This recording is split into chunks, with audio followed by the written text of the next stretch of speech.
Alhamdulillah wassalatu wassalam ala rasulillah sallallahu alaihi wasallam wa ba'du. Ma'asyiral muslimin, hamba-hamba Allah yang kami muliakan, saya masih ingat pada tahun 2006 gonjang-ganjing dakwah saya di Payakumbuh dan Sumatera Barat mulai goyang dan goncang. Kemudian pada tahun 2008 pada akhirnya saya boleh dikatakan tutup buku di Payakumbuh. Tapi terakhir saya ingat apa kata Buya Hamka dalam buku yang beliau tulis pribadi, orang Minang tidak akan pernah besar kalau dia tetap di negerinya. Kalau dia lepas dari negerinya, dunia akan kenal dia. Minta maaf, bukan apa-apa. Bacaan itu terakhir menjadi hayatan bagi saya, bukan mencari besar. Tetapi pada kenyataannya memang orang Minang di luar ternyata lebih mudah diterima oleh orang dibandingkan di dalam negerinya sendiri.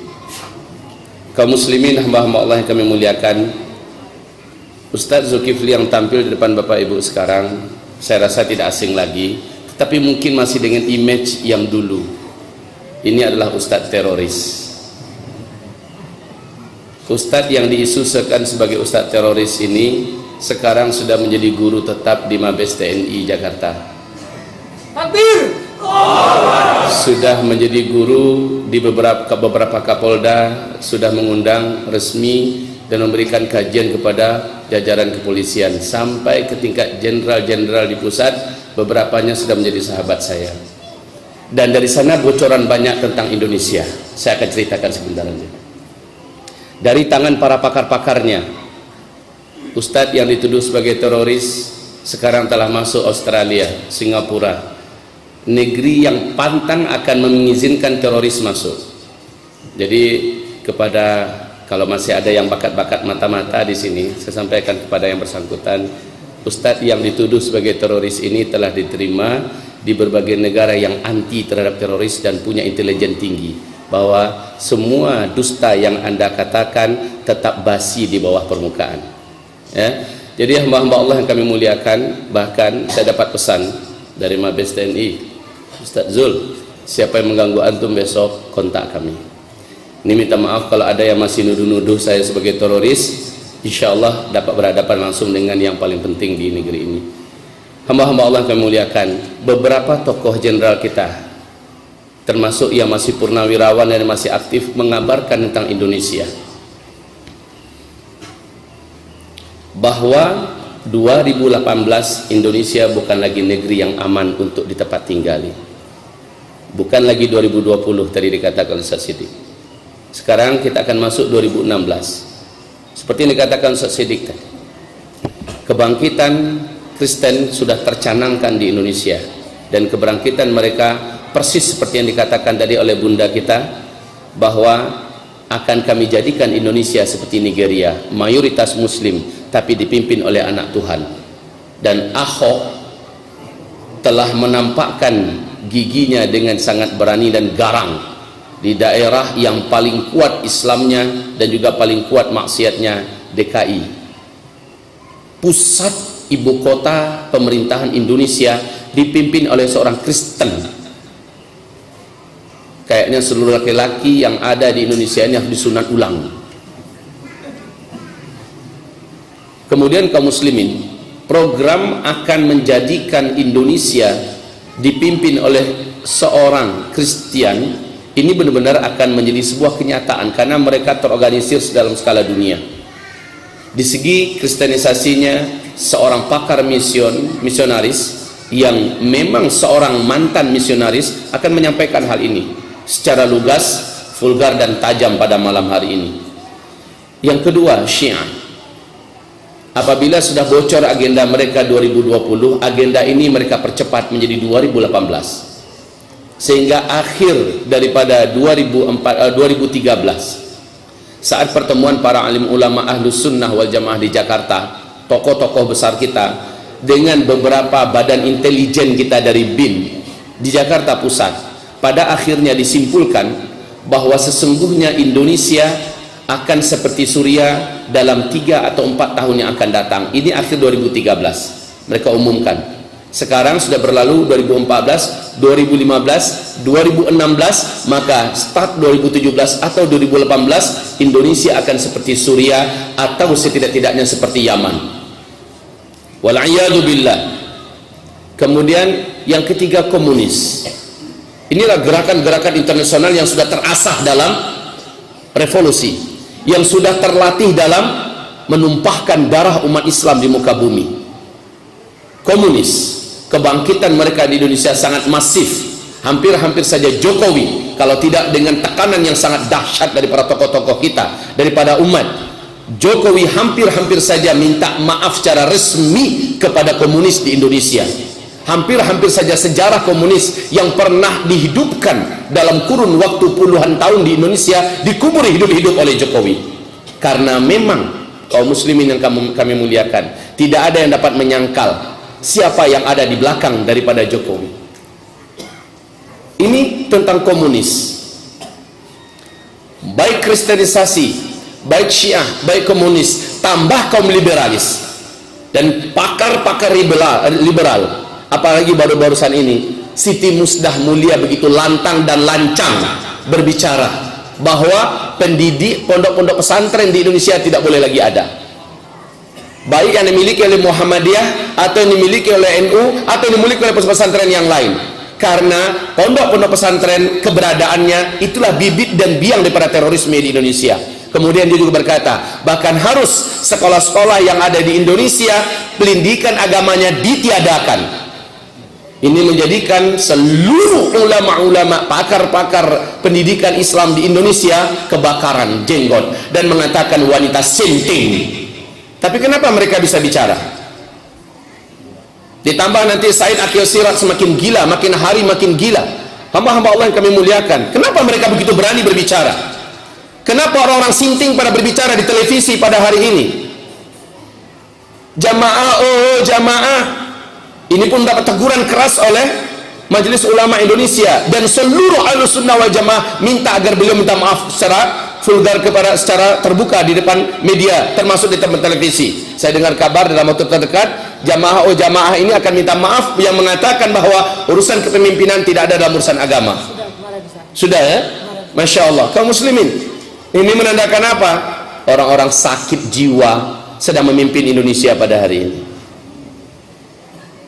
Oleh karena itu, tim penyelamat Indonesia dari kalangan orang-orang yang masih cinta dengan Indonesia, baik dari kalangan TNI, dari kalangan Polri, tidak sedikit yang sekarang ini mulai bersatu, Ustaz.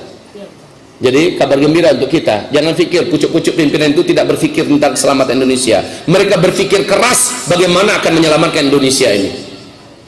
Bukan hanya para alim ulama yang bergerak bersatu sekarang, tetapi juga dari kalangan TNI dan Polri sudah mulai merapatkan barisan antar satu dengan yang lain.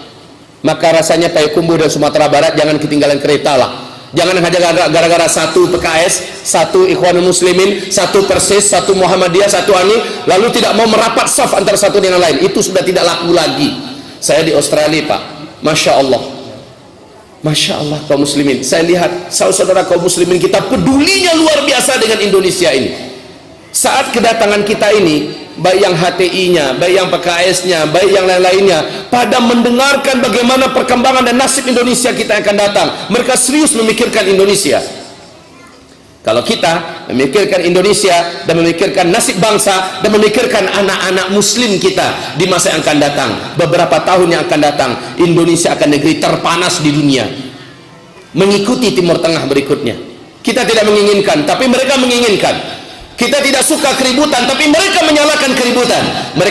Kita tidak suka perang, tapi mereka menginginkan perang. Dan umat Islam paling anti diajak perang. Tapi kalau sudah diajak perang, pantang untuk mundur. Mereka akan lihat bahwa umat Islam ini pantang kalah kalau sudah perang. Mereka akan ulang di sejarah kotor seperti yang Rusia lakukan di Suriah pada hari ini. Kebodohan nyata. Ulama-ulama dunia mengatakan Rusia akan menguburkan kembali. Mereka akan kirimkan 15.000 bala tentara daratnya ke Suriah. Itu akan menjadi kuburan massal mereka berikutnya setelah dulu di Afghanistan. Kaum muslimin, mereka akan ulang di Indonesia. PKI, coba buat. Kaum muslimin Ahlus Sunnah wal Jamaah menuju kemenangan sekarang di Yaman. Mereka akan buat di Indonesia. Coba buat. Mereka sudah hampir di kalang tanah hari ini di Suriah. Coba buat di Indonesia. Coba buat. Ahlus Sunnah wal Jamaah. InsyaAllah ta'ala ada. Kita ada. Payakumbuh akan menjadi salah satu basis terkuat di Sumatera insyaAllah bila kita bangkit bersama-sama. Allahu Akbar. Baik kaum muslimin, hamba-hamba Allah, kita anti perang, kita anti keributan, tapi kita pantang untuk diganggu. Saat sudah terganggu, coba saja lihat.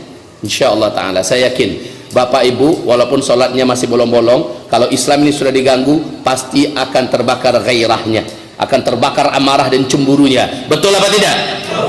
Baik Bapak Ibu, pada akhir daripada majelis ini, karena agenda dakwah ini begini besar, sementara energi dakwah ini adalah umat langsung, kita tidak disuplai oleh seorang khalifah. Kalau Kristen ada pusat pimpinannya mendunia yang mensuplai dana yang sangat besar. Kalau Syiah ada yang mensuplainya, Iran. Kalau PKI atau komunis, maka ini juga gerakan internasional yang suplai dananya besar. Umat Islam suplai dananya adalah iman daripada masing-masing individunya. Mereka lah yang nanti akan membantu dakwah ini bil anfus wa bil amwal, dengan jiwa dan dengan harta. Tadi saya bakar semangat jamaah saya di GMI. Saya katakan siapkan infak terbaiknya untuk dakwah yang diusung oleh para dai-dai kita ini, karena pembentengan umat Islam memerlukan biaya yang besar. Maka saya pun akan datang bawa keluarga besar saya bilang kami juga siapkan infak terbaik kami. Baik Bapak Ibu, pada malam hari ini ujung daripada acara ini, di samping kita setelah orasi nanti oleh Ustaz Bednan, karena yang paling dinantikan beliau bukan saya. Yang paling diinginkan ceramahnya dan penjabarannya adalah beliau. Insya Allah kita akan dengarkan bersama. Saya juga akan duduk di sana, tapi saya minta izin dulu sama Ustadz ya. Saya izin karena keluarga saya ada yang baru buka berminum tadi. Jadi kami ajak keluar sebentar makan, habis itu kami balik lagi. Jangan terprovokasi saya keluar nanti ya. Saya keluar hanya untuk ajak keluarga makan dulu, habis itu kami balik sebentar. InsyaAllah ta'ala. Baik kaum muslimin yang kami muliakan, mari kita sambut kedatangan tamu-tamu kita yang mulia. Coba lihat bunda kita tadi, seorang diri menghadapi puluhan mungkin ratusan orang, Allah menangkan beliau. Karena kemenangan itu bukan di tangan makhluk, tapi di tangan Allah.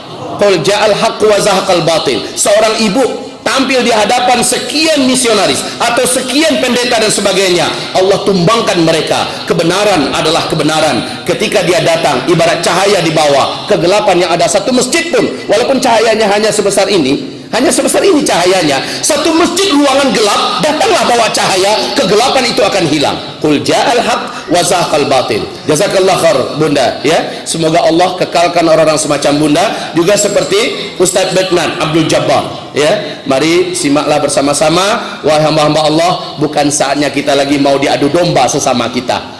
Bukan saatnya lagi. Saya akan tinggalkan satu pesan. Satu pesan ini menjadi kunci inti. Apa kata Imam Malik bin Anas? Kata beliau, inna hadhil ummah la tasluh illa bima saluha bihi awwaluha. Umat ini tidak akan pernah benar, tidak akan pernah menjadi baik, kecuali apabila generasi awalnya, apa yang sudah menjadikan generasi awal dulu baik, generasi ini mengulang kembali kebaikan itu, pasti mereka juga akan menjadi baik. Dan coba lihat ciri khas generasi awal. Imam Al-Auza'i dan Sufyan Al-Thawri mengatakan ciri khas generasi awal itu ada 5. Siapa yang meniru ciri khas yang 5 ini, dia pasti akan kembali baik dan akan kembali memegang urusan. Pertama, khamsun kana alaihinna ashabu Muhammadin sallallahu alaihi wasallam. Ada 5 perkara yang di atas 5 perkara itu seluruh sahabat-sahabat Nabi tetap istiqomah, dan dia tidak pernah keluar dari 5 perkara ini. Coba tiru saja dari yang 5 ini ya, jangan yang lain. Jangan tiru jenggotnya aja, jangan tiru tanpa isbahnya saja, jangan tiru hanya, coba tiru yang 5 ini dulu, pangkalkan yang 5 ini dulu. Pertama luzumul jamaah, senantiasalah tetap berjamaah. Jangan sendiri-sendiri Pak, saya nunggu nanti khilafah Islamiyah berdiri baru nanti bergabung dalam jamaah. Itu paham yang sesat dan menyesatkan ya. Luzumul jamaah adalah bersama-sama selalu dengan jamaah. Ketika ada komunitas anti kristenisasi dan anti misionaris, maka bergabunglah dalam bidang itu bersama mereka. ketika ada anti pemurtadan, anti Syiah, maka bergabunglah dengan anti Syiah di bidang itu. Ketika ada anti apapun, bergabunglah dengan mereka. Jadi intinya kaum muslimin, nggak perlu harus nunggu khilafah. Ini yang pertama, luzumul jamaah. Salat pun seperti ini. Coba alangkah indahnya. Dulu kalau nggak salah di muslimin kita pernah seperti ini. Rame-rame seperti ini. Saya rindu suasana seperti ini. Ya. Di muslimin kami pernah seperti ini, Pak. Sampai jalanan raya, Ustaz. Itu penuh, ya. Di Labu Baru itu hampir-hampir nggak ada tempat lagi. Masya Allah. Sampai kaum munafikin dan orang-orang yang rusak otaknya mau rusak barisan ini kaum muslimin. Kemudian yang kedua, ciri khas para sahabat. Ciri khas para sahabat itu adalah wattiba'us sunnah. Orang-orang yang mereka senantiasa ittiba'us sunnah. Jadi prinsip para sahabat adalah ittiba'us sunnah. Dan yang ketiga adalah tilawatul Quran. Nah, alhamdulillah untuk kabar bagi Ustaz Betnan bahwa Payakumbuh sekarang biiznillah ta'ala untuk Sumatera Barat biiznillah akan dan sedang dalam proses menjadi kota Al-Quran. InsyaAllah ya. InsyaAllah kita berdoa di Payakumbuh akan lahir para hafizin hafizat, akan lahir para muallimin dan muallimatul Quran biiznillah ta'ala. Kemudian yang keempat, ciri khas para sahabat, mereka senantiasa mudawamatud dakwah, senantiasa dakwah. Dakwah. Kerjaan dakwah bukan hanya kerjaan ustaz. Kerjaan dakwah adalah kerjaan setiap individu muslim. Asal dia muslim, wajib dakwah. Bagaimanapun caranya, pasti bisa. Dan yang terakhir adalah wal jihad fi sabilillah. Nah, ini yang terakhir ini jangan kita yang mancing-mancing ya. Allah yang akan bukakan pintunya. Tuh musuh-musuh Islam sudah sepakat ingin menyalakan Republik Indonesia ini menjadi negara yang terpecah-pecah, dan umat Islam akan tampil kembali menjadi para peniru para sahabat. Wal jihadu fi sabilillah. Allah yang bukakan rezeki itu kepada kita. Nggak usah lihat Suriah, nggak usah lihat Palestina. Kita akan bantu mereka dengan doa, dengan harta. Tapi Indonesia sendiri akan Allah bukakan ladang jihad itu tidak lama lagi insyaallah taala. Jadi Bapak Ibu yang kami muliakan, demikian dari saya. 5 inilah ciri khas para sahabat. Istiqomahlah di atas yang 5 ini. Siapa yang meniru mereka, dia berhak masuk dalam surat At-Taubah ayat yang ke-100. Silakan dibuka nanti surat At-Taubah ayat 100. Wabillahi taufiq wal hidayah. Nastaghfirullahal azim li wa lakum wa la haula wa la quwata illa billah. Wassalamualaikum warahmatullahi wabarakatuh.